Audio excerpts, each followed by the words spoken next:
جس کی شان میں اتری ہے، ہمارا خاندان بھی اس شان کا مصداق ہو جائے اور یہ عظمتیں اور فضیلتیں ہمارے خاندان میں بھی آ جائیں۔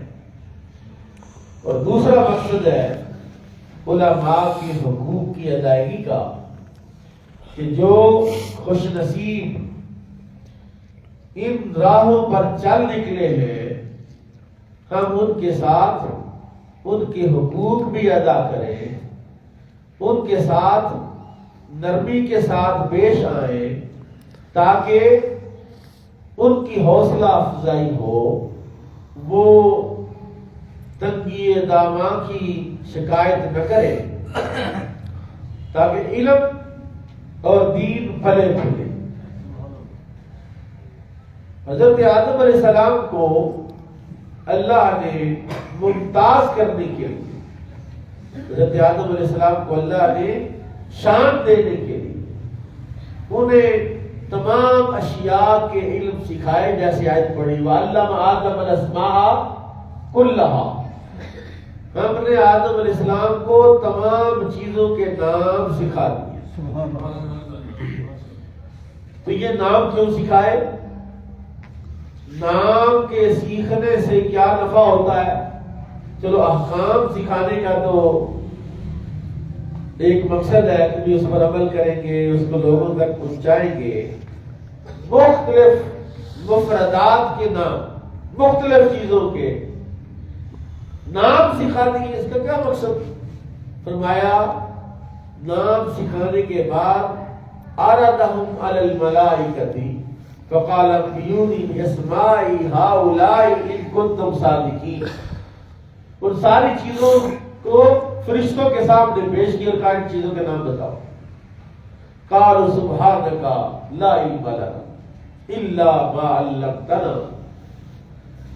کہا مولا تو پاک ہے،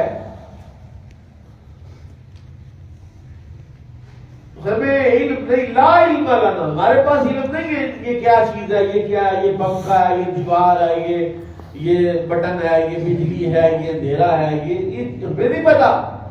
لا علم لنا الا ما علمتنا، جو چیزیں تو نے ہمیں سکھائی وہ پوچھ ہم سے، جو چیزیں نہیں سکھائی وہ ان کا سوال، ان کا جواب کیسے دیں؟ پھر اللہ نے جناب آدم سے کہا یا آدم انبئہم باسماء ہؤلاء، آدم تو ان چیزوں کے نام ان کو بتاؤ۔ آدم شروع ہو اور جناب آدم علیہ السلام نے چیزوں کے نام سکھا۔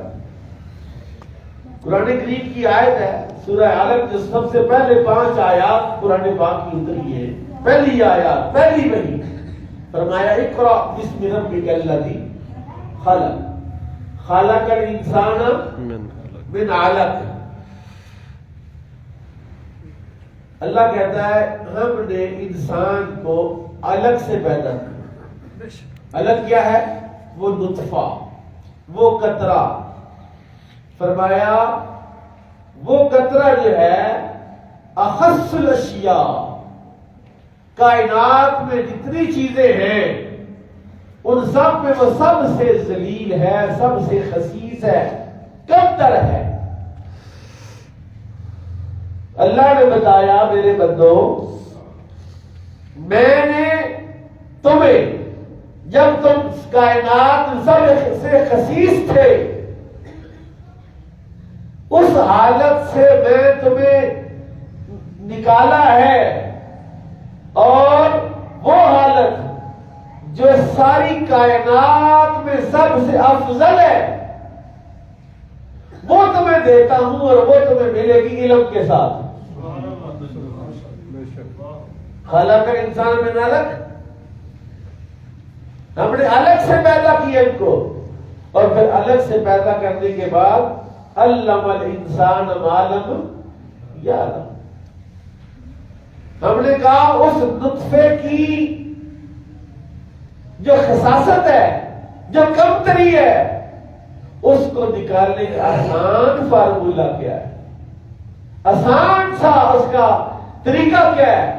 بس اس کو علم کا تاج پہنا دو، اس کے سارے عیبوں پر پردہ پڑ جائے۔ تو تاج علم علم پہنایا آدم علیہ السلام کو اور حضرت انسان کو. حدیث قدسی ہے. حدیث قدسی وہ ہوتی ہے کہ کلام اللہ کا ہوتا ہے، زبان رسول اللہ صلی اللہ علیہ وسلم. فرمایا جبریل میرے محبوب کو بتاؤ انا علیم، میں علیم ہوں. احب علیما، جبریل میرے محبوب کو بتاؤ کہ میں علیم ہوں اور میں علم والوں کو پسند کرتا ہوں. میں علیم ہوں اور علم والوں کو پسند کرتا ہوں. لہذا جنہوں نے میرا محبوب بننا ہے وہ علم سیکھ لیں، وہ میرے محبوبوں کی جماعت میں شامل ہو جائیں. عجیب بات دیکھیے، عجیب تر بات یہ ہے، ہمارا رب جو ہمارا خالق ہے وہ علیم ہے. وہ کیا ہے؟ اور جو ہمارے آقا ہیں وہ کائنات میں اللہ کے بعد سب سے بڑے عالم ہیں. رسول اللہ سے بڑا کائنات میں کوئی عالم ہے؟ قرآن نے کہا وَعَلَّمَكَ مَا لَمْ تَكُنْ تَعْلَمُ وَكَانَ فَضْلُ اللَّهِ عَلَيْكَ عَظِيمًا. محبوب جو کچھ آپ نہیں جانتے تھے ہم نے تجھے سکھا دیا ہے.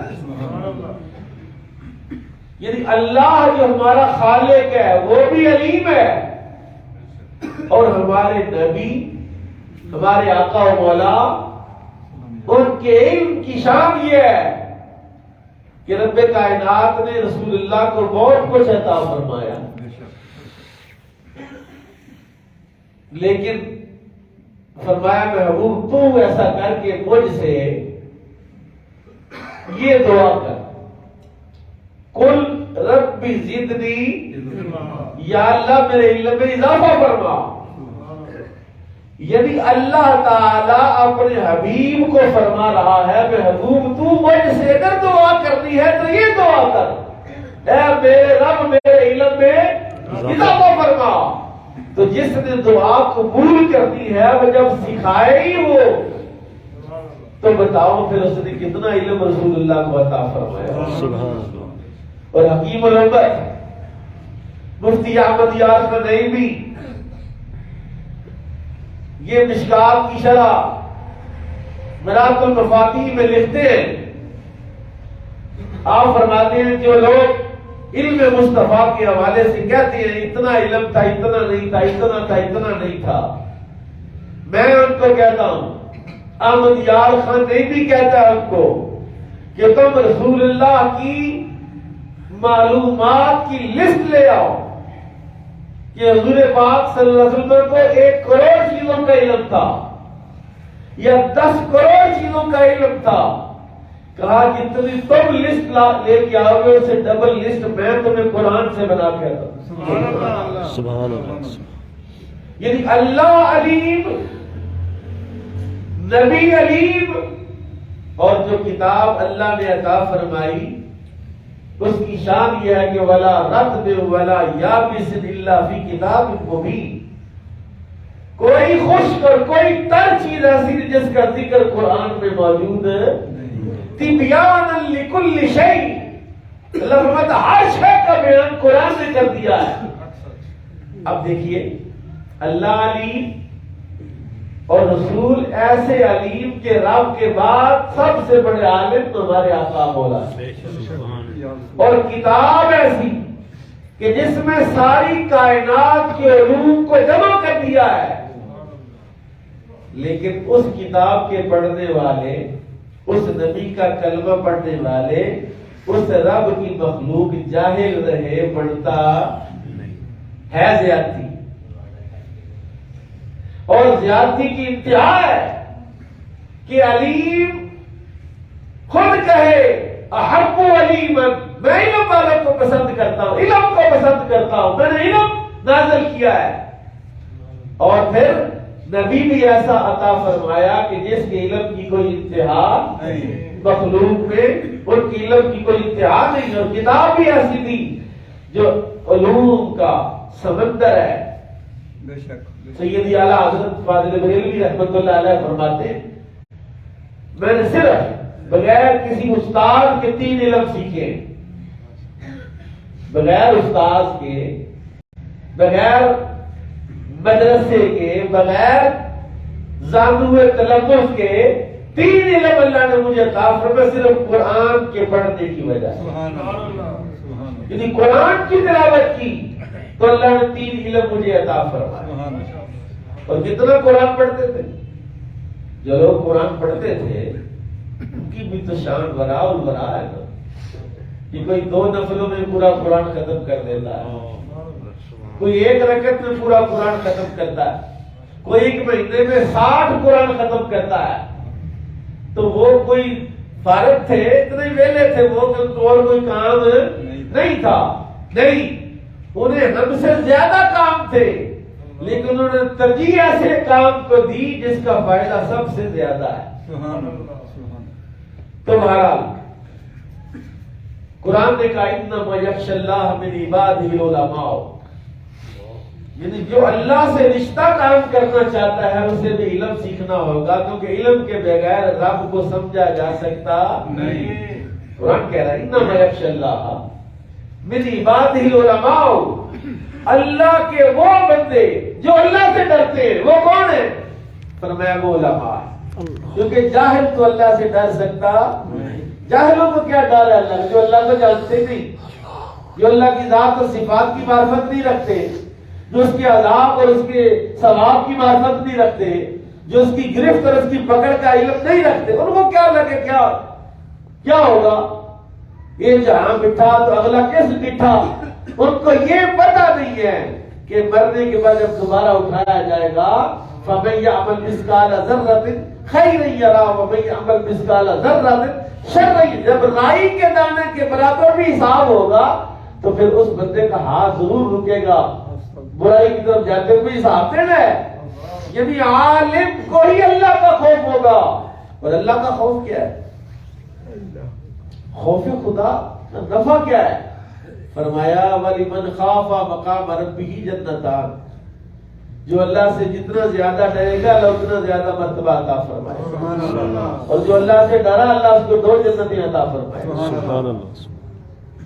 اور جناب رسول پاک فرماتے ہیں من احب ان ينظر الى اتقاء الله من النار، جو یہ پسند کرتا ہے کہ ایسا بندہ نظر آئے، ایسے لوگ دیکھوں، ایسے لوگوں کی زیارت کروں جو جہنم کی آگ سے آزاد ہو گئے، جو دوزخ میں نہیں جائیں گے، ایسے لوگوں کو جو دیکھنا چاہتا ہے فرمایا فَلْيَنظُرِ إِلَى الْمُتَعَلِّمِينَ، وہ دین کے طالب علموں کی زیارت کرے۔ کن کی زیارت کرے؟ دین کے طلباء کی زیارت کرے۔ حضرت سید توکل شاہ بالوی رحمۃ اللہ علیہ کو رسول اللہ خواب میں ملے، فرمایا توکل شاہ میری دعوت کر۔ سید توکل شاہ بالوی رحمۃ اللہ صبح اٹھے، سارے امبالے کے جو یتیم ہیں، مسکین ہیں، فقیر ہیں، غریب ہیں اکٹھے کیے، خوب لنگر کھلایا۔ اگلے دن پھر خواب آیا، حضور نے فرمایا میری دعوت نہیں کی۔ انہوں نے اور زیادہ اجتماع کیا، اور زیادہ لنگر پکایا اور دعوتیں عام کر دی جو مرضی آئے۔ تیسرے دن پھر رسول اللہ خواب میں فرمایا میری دعوت نہیں کرتا۔ حضور جناب کی دعوت کیسے ہوگی؟ فرمایا میرے دین کے طالب علموں کو بلاؤ اور پھر ان کو کھانا کھلاؤ تو میری دعوت ہوگی۔ سبحان اللہ، یہ مقام ہے دین کے طالب علم کا۔ حدیث سنیے، بات بڑھ جائے گی۔ فرمایا فوالذی نفسی بیدہ، مجھے قسم اس ذات کی جس کے ہاتھ میں میری جان ہے، ما من متعلم یختلف الی باب عالم الا كتب اللہ له بكل قدم عبادت سنۃ، کہ اللہ کے حبیب فرماتے ہیں مجھے قسم ہے اس ذات کی جس نے مجھے حق کے ساتھ، جس کے قبضے میں میری جان ہے، کہ کوئی طالب علم ایسا نہیں ہے کہ جب وہ عالم کے دروازے پر آتا جاتا ہے سبق لینے کے لیے، سبق سیکھنے کے لیے، مگر یہ کہ اللہ ہر قدم پر 1 سال کی عبادت لکھ دیتا ہے۔ سبحان اللہ، 1 سال کی عبادت 1 قدم پر۔ جو استاد کے پاس 100 قدم اٹھا کے جاتا تو 100 سال کی عبادت، 1000 قدم اٹھا کے جاتا 1000 سال کی عبادت۔ اور میرے کریم آقا نے ارشاد فرمایا بنا لہو بکل قدم مدینۃ فی الجنۃ، اللہ اس کی ہر قدم کے بدلے جنت میں ایک شہر بنا کے اس کو عطا فرمائے. کیوں یا اللہ کی اتنی عزت؟ فرمایا ہاں یہ عزت اس لیے دے رہا ہوں اس طالب علم کو عزت میرے علم کی وجہ سے ملی ہے. من یرید اللہ بہ خیر یفقہہ فی الدین. فرمایا اللہ جس کی خیر کا، جس کی بہتری کا، جس کی عظمت کا ارادہ کرتا ہے اس کو دین کا علم عطا فرماتا ہے، دین کی فقاہت عطا فرماتا ہے. اور فرمایا وَيَمْشِي عَلَى الْأَرْضِ. وہ طالب علم ایسے نہیں ہے کہ وہ فرشتے پر بچھاتے ہیں. فرمایا جس زمین پر وہ چلتا ہے وَالْأَرْضُ تُسْتَغْفَرُ لَهُ. زمین اس کے لیے بخشش کی دعا کرتی ہے، زمین خوش ہوتی ہے بچا تیری مہربانی تھی ادھر سے چل کے گیا روز ادھر زمین کا وہ حصہ خوش ہوتا ہے. وَيَمْسِيُ وَيُصْبِحُ مَغْفُورٌ لَهُ. وہ شام کرتا ہے اس حال میں سوچتا ہے کہ بخشا ہوا ہے، صبح اٹھتا ہے اس حال میں اٹھتا ہے کہ بخشا ہوا ہے. وَشَهِدَتِ الْمَلَائِكَةُ لَهُ. اور فرشتے اس کی بخشش کی دعا کرتے ہیں اور فرشتے گواہی دیتے ہیں بِأَنَّهُ مُتَقَاءُ اللَّهِ مِنَ النَّارِ. اللہ نے اس کو جہنم سے آزاد کر دیا ہے. اور فرمایا جو دین کا طالب علم ہے جب وہ دین کے راستے پر چلتا ہے تو اللہ تعالی اس طالب علم کے لیے وہ تمام عظمتیں اور وہ تمام شانیں، یہ حدیث میں پڑھ رہا تھا جب میں نے آپ کو سنائی ہے، یہ فخر رازی کی کتاب ہے تفسیر کبیر. تو آج اس عنوان پر میں نے اس کو کھولا تو اتنا کچھ مجھے اس میں ملا. فخر رازی کہہ رہے ہیں کہ علم جو ہے وہ بندے میں جرأت پیدا کرتا ہے، بہادری لاتا ہے. جن کے پاس بھی یہ علم آیا اللہ نے جرأت بھی اور بہادری بھی اور یہ شجاعت بھی عطا فرمائی علم کی وجہ سے، ان کی آباء و اجداد کی وجہ سے نہیں. علم دین کی برکات میں سے ایک برکت یہ ہے کہ دین کا عالم بڑے سے بڑے جابر کے سامنے کھڑا ہو کے سر اٹھا کے بات کرتا ہے. اور فرماتے ہیں یہ صرف جرأت انسانوں کو نہیں دیتا بلکہ پرندوں میں بھی جرأت پیدا کر دیتا ہے. اور انہوں نے قرآن پاک کا حوالہ دیا، فخر رازی تو بغازی ہے نا. کہتے ہیں حضرت سلیمان علیہ السلام نے ہدہد کو غائب پایا نا، فرمایا آج آتا ہے نا تاج اس کو لال کر دے، آج اس کو کوئی سخت سزا دوں گا کہ وہ غائب ہے. ہدہد آیا، آپ نے کہا تو کدھر تھا؟ اس نے کہا حضور میرے پاس ایک ایسی بات کا علم ہے جو آپ کو نہیں ہے.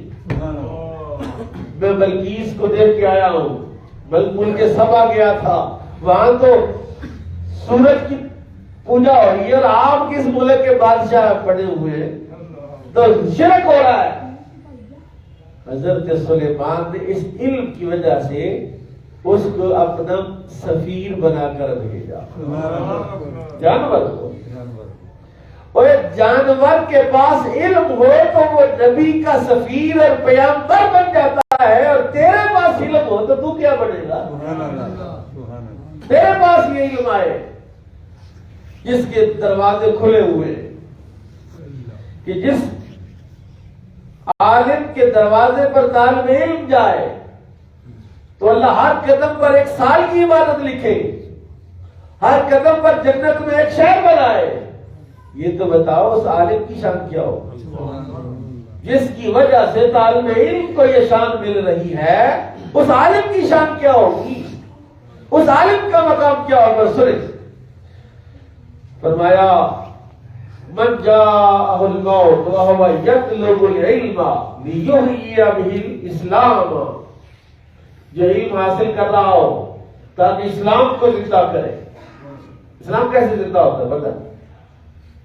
اسلام زندہ ہوتا ہے کسی انسان کے اسلام کے مطابق زندگی گزارنے سے اسلام زندہ ہو جاتا ہے. 2 بندے دین پر عمل کرتے ہیں، دونوں زندہ ہے. 4 عمل کرتے ہیں، چاروں زندہ ہے. اور اگر 1000 بندہ دین پر عمل نہیں کرتا وہ 1000 کا 1000 مردہ ہے.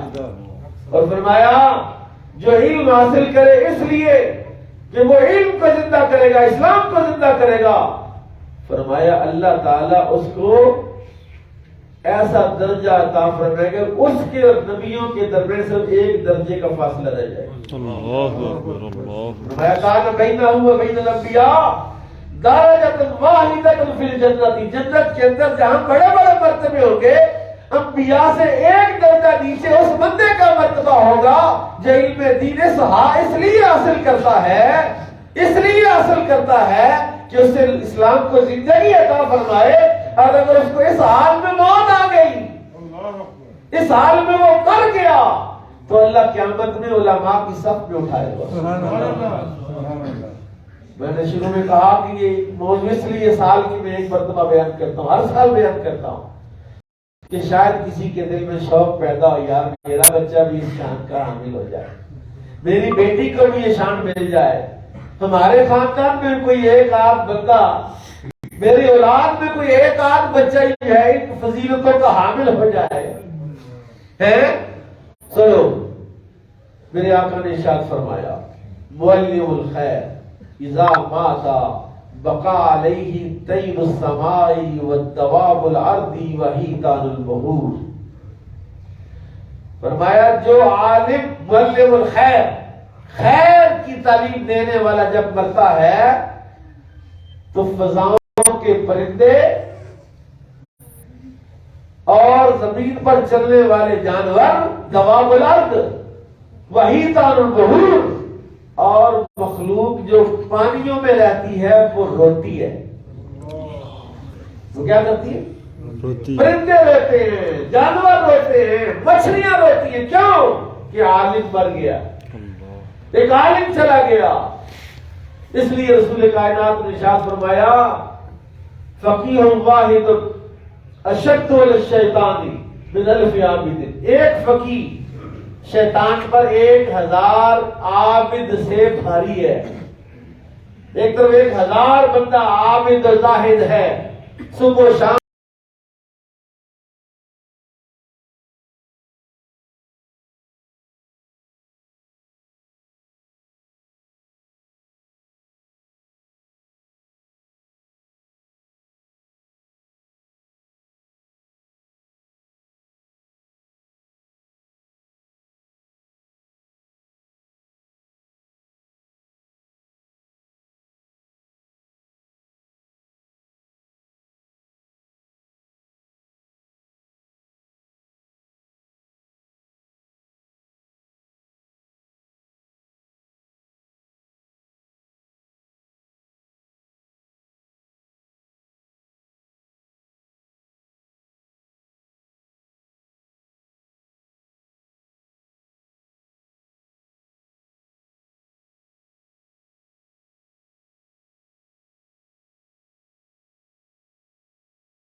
مجھے ملنے آیا، میں نے کہا یار ایک بات تو بتا۔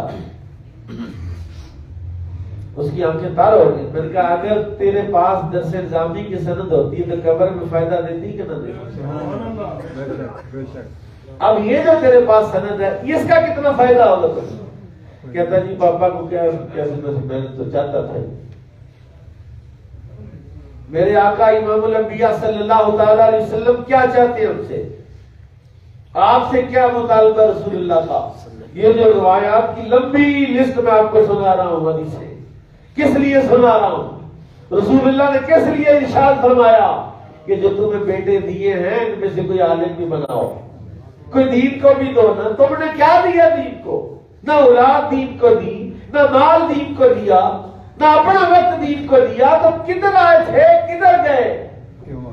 دنیا میں تو بڑے ہی آئے بڑے ہی گئے، دنیا نام و نشان تک مٹ گیا ان کا۔ اور جنہوں نے آئے اور انہوں نے رب کو پہچانا اور پھر اس کے رستے پر چلے، سنے ذرا حدیث سنے تاکہ تھوڑا پتہ چلے نا، شوق پیدا ہو، دل میں حسرت ہی آئے۔ فضل العالم علی العابد بسبعین درجۃ بین کل درجۃ عدو الفرس 70 عاما۔ فرمایا عالم کی فضیلت عابد پر ایسے ہے 70 درجوں کے برابر، اور ایک درجہ کتنا ہے کہ 70 سال ایک گھوڑا دوڑتا رہے، یہ ایک درجہ ہے۔ سبحان اللہ، ان الشیطان یدع البدعۃ للناس، شیطان لوگوں میں بدعت رکھتا ہے، بدعت جو دین کو مٹا دیتی ہے چیز۔ بدعت کیا ہوتی ہے؟ جس سے دین مٹتا ہے۔ فیصبرها العالم، پھر عالم اس بدعت کو دیکھتا ہے، وہ یہ تو بدعت ہے، اس سے تو لوگوں کو نقصان ہوگا اور لوگ جاہل ہو جائیں گے، لوگ دین سے دور ہو جائیں گے۔ فیزیلها، عالم محنت کر کے، تقریر کر کے، واعظ کر کے، تبلیغ کر کے اس بدعت کو ظاہر کر دیتا ہے۔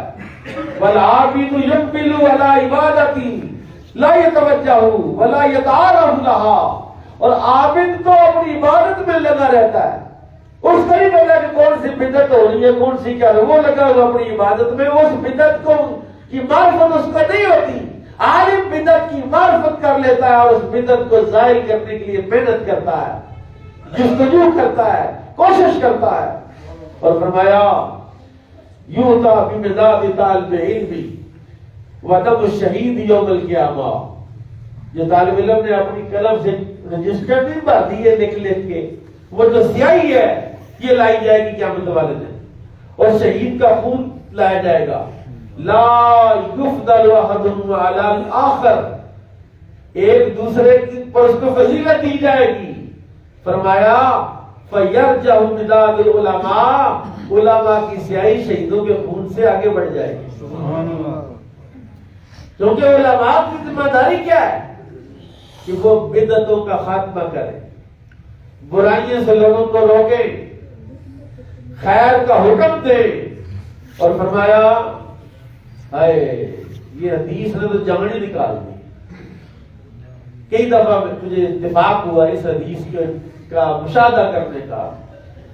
حضرت ابو وافد اللیثی کہتے ہیں انہ علیہ السلام بینما هو جالس والناس معه، رسول پاک تشریف فرما اور آپ بھی تشریف فرما ہے اور صحابہ تشریف فرما ہے۔ اذا اقبل ثلاثه نفر، 3 بندے آئے، اما احدهم فرا فرجۃ من حلقۃ فجلس الیہ، ایک بندے نے دیکھا وہ تھے جگہ خالی، فرجۃ جگہ خالی، وہ آگے آگے سے بیٹھ۔ واما الاخر فجلس خلفه، ایک بندہ اس نے کہا وہ پیچھے ہی بیٹھ گیا۔ واما الثالث فانه رجع وفر، ایک تیسرا آیا، تیسرے نے دیکھا جگہ تو ہے نہیں تو چلو کی بہن، وہ چلا گیا۔ جب چلا گیا فارغ ہو گیا اس سے، نبی کریم صلی اللہ علیہ وسلم نے ارشاد فرمایا